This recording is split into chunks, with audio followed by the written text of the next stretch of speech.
இயேசு வனாந்தரத்தில் பிரசங்கம் பண்ணும்போது திரளான மக்கள், புருஷர்கள் மாத்திரம் 5000 பேர், பெண்கள் குழந்தைகள் எல்லாரையும் சேர்த்தா கிட்டத்தட்ட 20,000 பேர் இருக்கிறாங்க. அவங்க பசியோடு இருக்கிறாங்க. அவங்களுக்கு சாப்பாடு கொடுத்து அனுப்பணும்னு ஆண்டவர் சொல்றார்.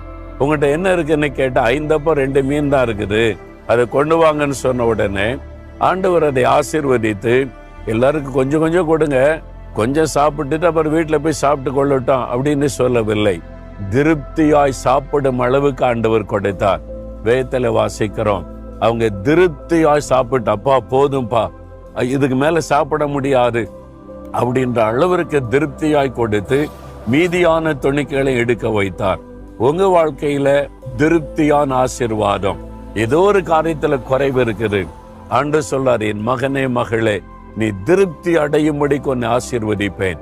போதும் ஆண்டவரே, எனக்கு பரிபூர்ண ஆசீர்வாதம் தந்துட்டேன்னு சொல்லக்கூடிய அளவுக்கு ஆசீர்வதிப்பேன் என்று ஆண்டவர் சொல்லுகிறார்.